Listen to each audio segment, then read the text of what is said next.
I am Glenn Adamson, and I am playing John the Witch Boy in Dark of the Moon. My name is Lauren Jones, and I play Barbara Allen. Hi, I'm Afa Lily, and I play the role of Arwen. Hello, I'm Jordan, and I play Devon. And I'm Al, and I play Raven. I'm Lindy Robbins. I'm one of the composer-lyricists.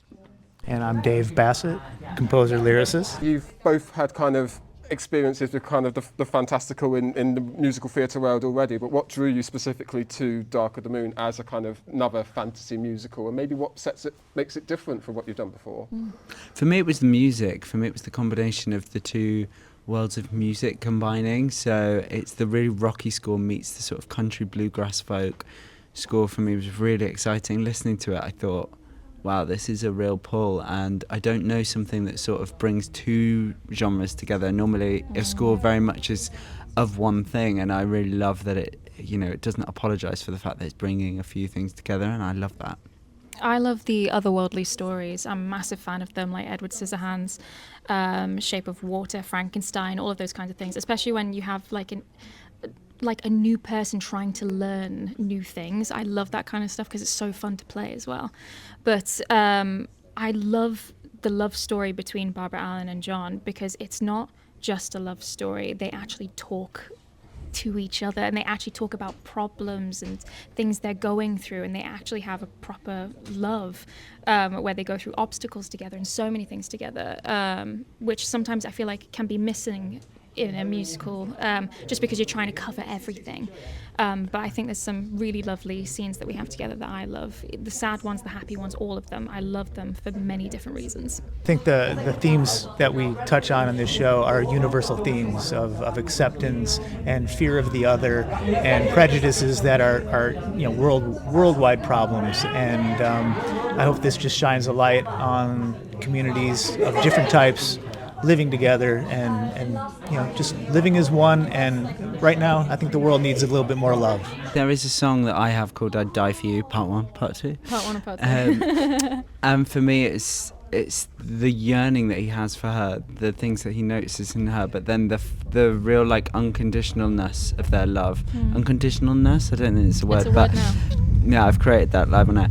But that he genuinely, I believe, would die for her, and doesn't think that that's even high stakes. I think he just sees it as so matter of fact that she's worth all that to him, and there is nothing he wouldn't do for her, which again is another lyric in that song. And I love that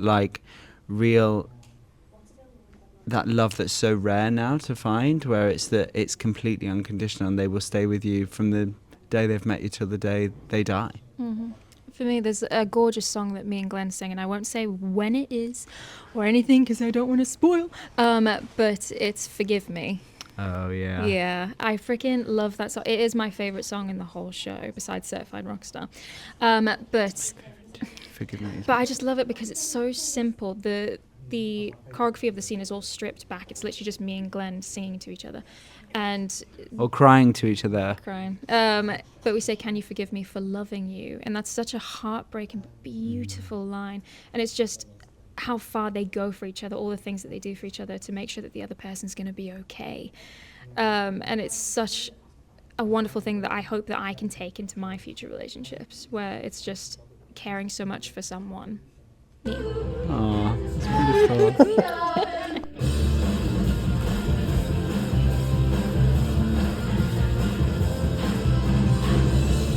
Trick for every phase of the moon. We play with light and turn your glee into doom.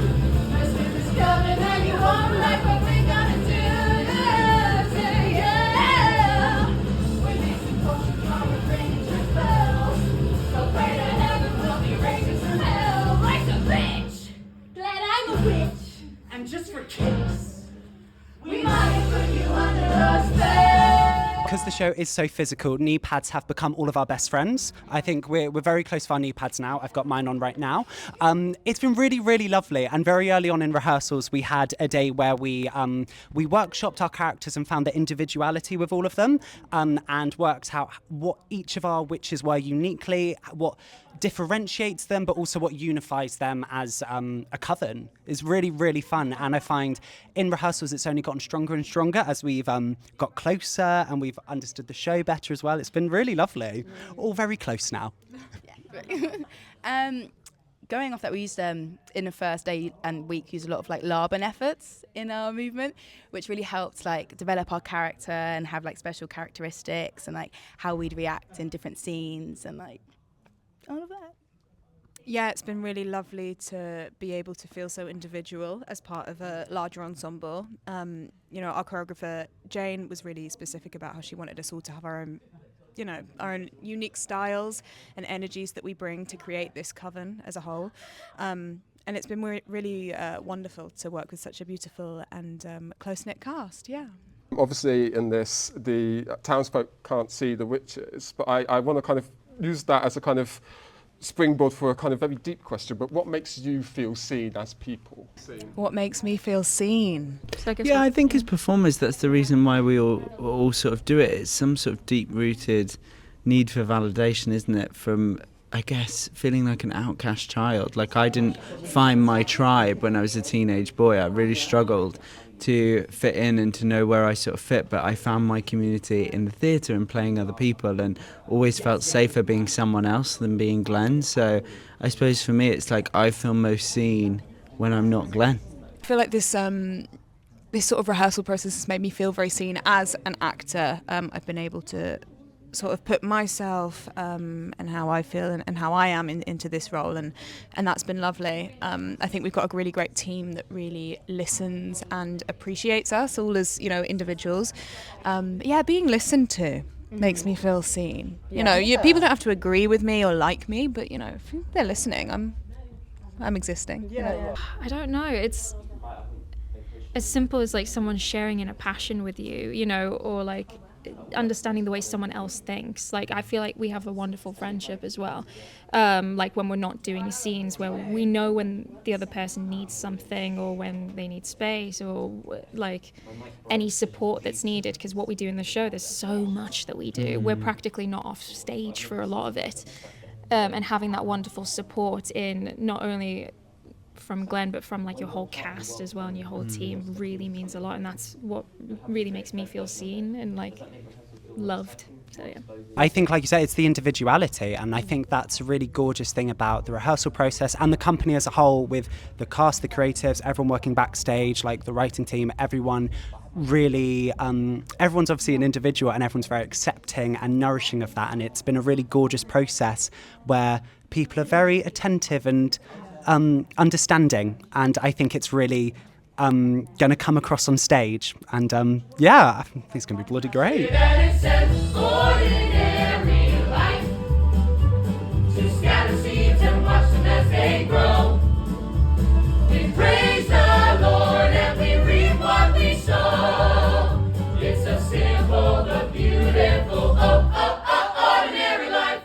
Obviously, I've seen on your socials you've recognised the fact that it's a part of Stranger Things: The First Shadow. In that show, Oklahoma is the ruse. If you could take a song from Oklahoma and put it into Dark of the Moon, what song would you think fits nicely into the themes of Dark of the Moon? oh, what a beautiful oh my gosh, would Barbara Allen be I'm Just a Girl That Can't Say No?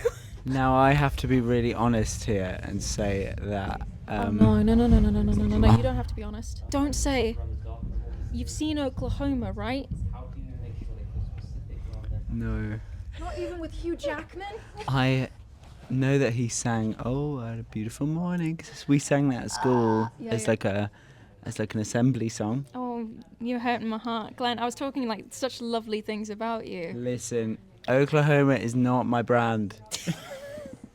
Fine.